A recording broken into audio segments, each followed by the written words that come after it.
महात्मा गांधी का क्या पर्सपेक्टिव था कास्ट के सिस्टम को लेके।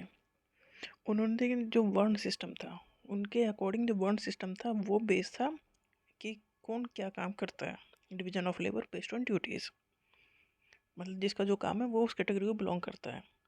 As a natural and functional division of society, उन्हें लगता था ये ठीक सिस्टम है कि अगर वर्ण सिस्टम का मतलब उन्होंने ये समझ में आया कि ये जो सिस्टम है ये उस बेस पे डिवाइड किया गया है कि जो जो काम करेगा वो उस कैटेगरी को बिलोंग करेगा।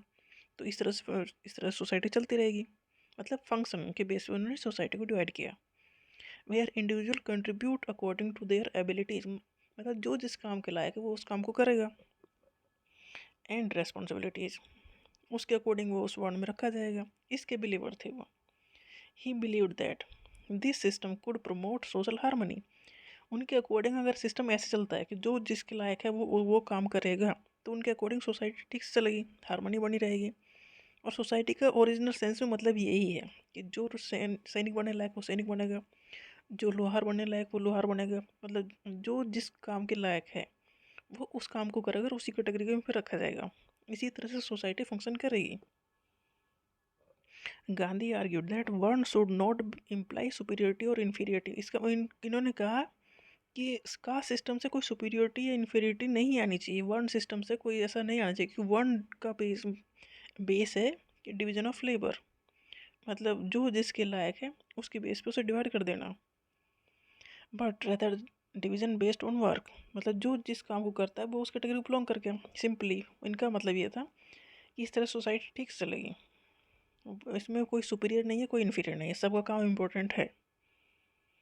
ही रिजेक्टेड बर्थ बेस्ड प्रिविलेज, उन्होंने कहा कि उन्होंने रिजेक्ट किया कि जिसने जिस घर में जन्म लिया उसे हम उसकी रेस्पेक्ट इसलिए नहीं करेंगे कि उस घर में उसने जन्म लिया, इस पे करेंगे कि वो क्या काम करता है।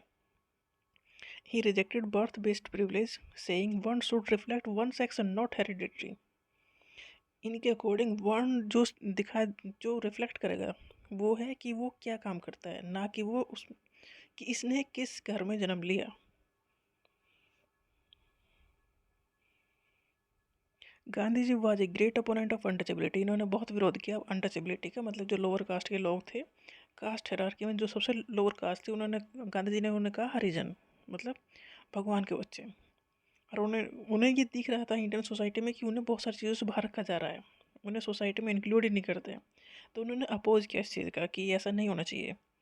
ही worked extensively to uplift the so called untouchables whom he called Harijan children of God, उन्होंने बहुत काम किया उनके अपलिफ्टमेंट के लिए कि उन्हें सोसाइटी से दूर नहीं रख सकते आप। सोसाइटी में जैसे पहले यह था कि जो अनटचेबल्स हैं वो कुएं से पानी नहीं भर सकते, उस एरिया में नहीं आ सकते, मतलब बहुत सारी चीज़ों से उन्हें बाहर रखा गया।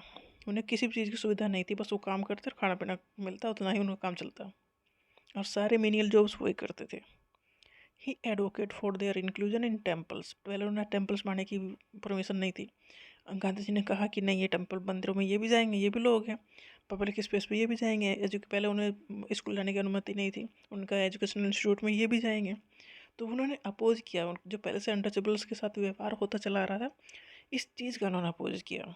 ही encourage reform in Hindu society to end the stigma and discrimination against lower caste, उन्होंने कहा इनकरेज किया कि हिंदी सोसाइटी को रिफॉर्म इस तरह से करो कि जो लोअर कास्ट के लोगों के साथ अत्याचार होता चला रहा है वो ख़त्म हो। Gandhi supported intercaste dining and marriage, Gandhi ji ने सपोर्ट किया कि जो इंटरकास्ट के लोग हैं वो खाना पीना आसपास बैठ कर नहीं खाते हैं, और शादी तो बहुत दूर की बात है, उन्होंने कहा कि ये होना चाहिए, which were revolutionary ideas in his time, उस टाइप पे इंटरकास्ट मैरिज तो आज भी बहुत मुश्किल से होती हैं, तो तब तो ये रिवोल्यूशनरी आइडिया था उनके according. He practice these ideals in his own आश्रम, उन्होंने अपना आश्रम खोला तो उन्होंने ये चीज़ वहाँ फॉलो की कि वहाँ कोई भी कास्ट के लोग हैं सब आसपास ही रहेंगे, साथ ही रहेंगे, खाना पीना साथ ही होगा।